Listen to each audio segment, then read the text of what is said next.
딥페이크 성범죄가 성행하면서 누구나 피해자가 될 수 있다는 불안감이 커지고 있습니다.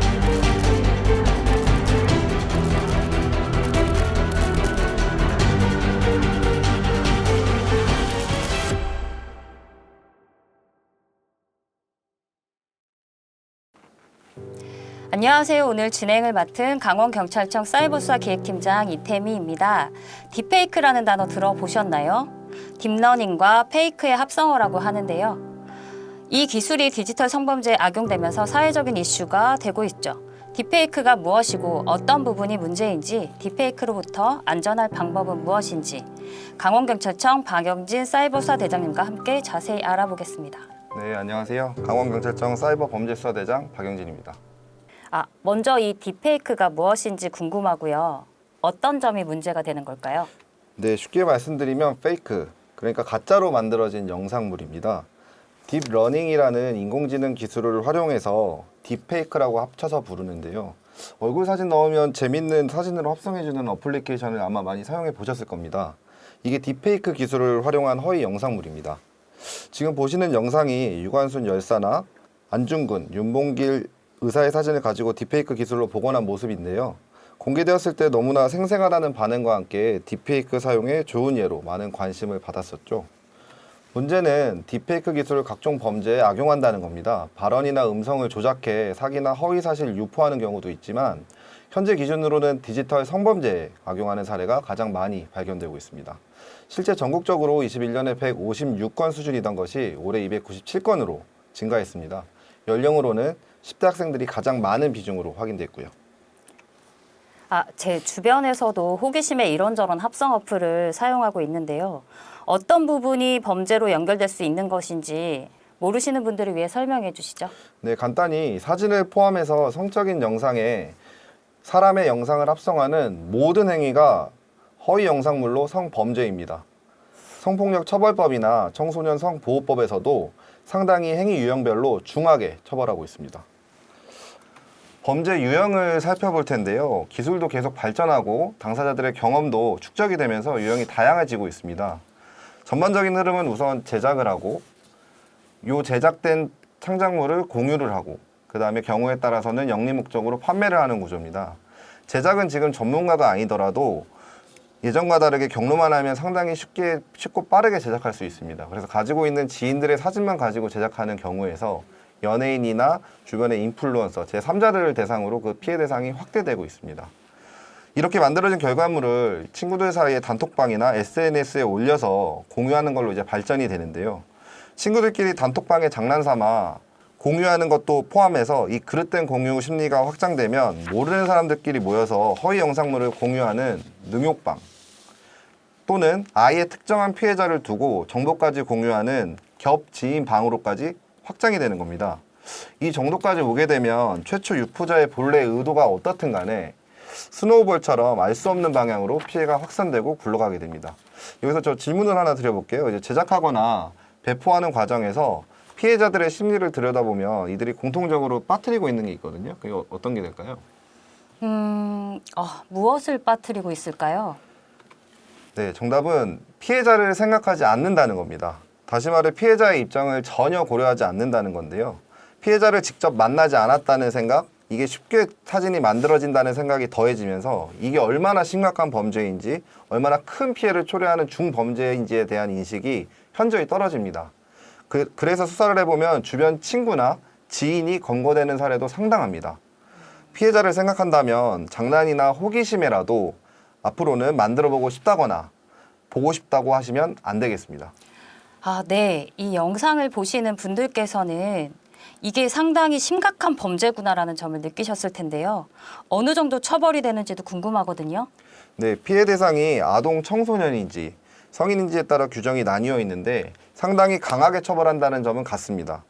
아동 청소년이 대상이 허위 영상물의 경우에는 무기징역 또는 5년 이상의 징역에 처하고 있는데요.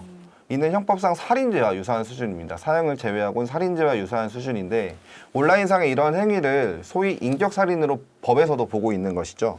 제작에 이어서 이제 판매하거나 배포한 경우, 구입한 경우에도 3에서 5년 이상의 형을 규정하고 있고요. 여기서 또 질문 하나 드려볼게요.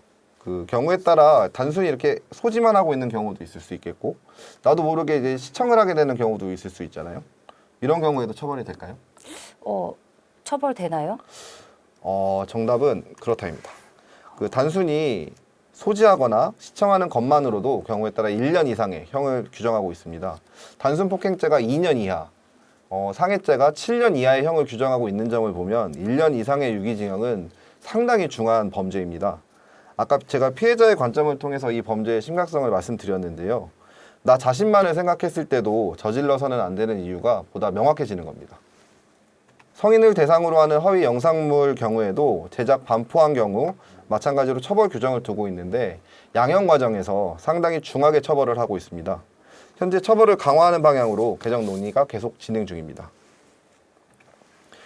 성적인 영상물에 이르지 않더라도 얼굴 사진만 가지고 품평을 한다거나 모욕적인 언사를 섞는다든지 동의 없이 만드는 허위 영상물은 명예훼손, 모욕 등 법적 책임이 따를 수 있다는 점도 명심하셨으면 좋겠습니다. 다니고 계시는 학교나 직장, 소재지에 따라서도 경우에 따라 징계나 그에 합당한 처분도 별도로 뒤따를 수 있다는 점도 명심하시기 바랍니다. 텔레그램으로 대표되는 온라인 환경의 특성상 잡기가 어렵다고들 알려져 있는데요. 잡을 수 있는 건가요? 네, 전국적으로 저희가 검거한 기사 3건을 보면서 말씀드리겠습니다. 첫 번째는 텔레그램에서 피해자 수백 명의 대상으로 그 사진을 의뢰받아서 제작 유포했던 사건인데요. 최근에 검거했습니다. 두 번째는 선생님과 학생의 사진을 제작해서 건당 일정 금액을 받고 불법적으로 판매했던 사건인데요. 마찬가지로 검거했습니다.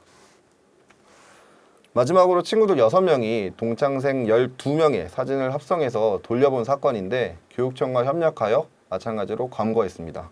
저희는 끝까지 추적할 겁니다.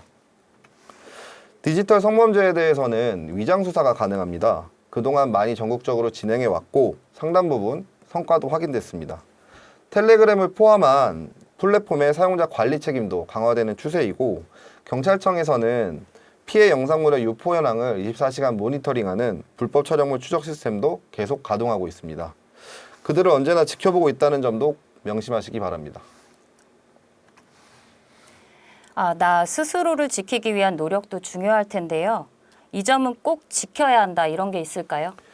네, 허위 영상물을 공유하는 방에 들어가셔서는 안 되겠고요.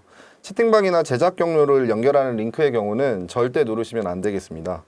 기존에 있던 친목 대화방에 허위 영상물이 업로드되는 경우에는 시청이나 소지로 조사를 받을 수 있는 여지가 있기 때문에 유포자와 영상은 스크린샷으로 체증하시되 바로 삭제, 신고해 주시기 바랍니다. 피해 예방과 관련해서는 평소에 사용하시는 SNS에서 내 개인 신상을 파악할 수 있는 사진이나 정보는 가급적 노출을 최소화하고 온라인 계정에 대해서는 2단계 인증 등을 활성화해 보안을 강화해 주시기 바랍니다. 혹시 내가 촬영된 허위 영상물 사진을 확인하셨다면 즉시 가까운 경찰서나 117 등 상당 기간에 신고해 주시기 바랍니다. 대화 내역이나 사진, 참가자 정보, 자료 등을 확보해 주시면 수사에 큰 도움이 됩니다. 다만 모르는 사람으로부터 피해 사진과 함께 링크를 전달받은 경우라면 또 다른 피해로 연결될 수 있기 때문에 절대 누르지 않으시도록 주의해 주시기 바랍니다. 피해자들께서는 영상 유포가 가장 염려되실 텐데요. 잊혀질 권리 행사를 위해서 사건 접수부터 보이시는 바와 같이 지원기관과 연계하여 영상물 삭제를 위해 필요한 조치부터 심리, 의료 지원 등을 연계해드리고 있습니다.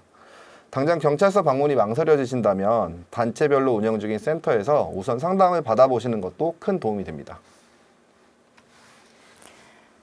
피해자가 발생되면 안 될 딥페이크는 중범죄라는 사실을 다시 한번 심각히 받아들이게 됐는데요.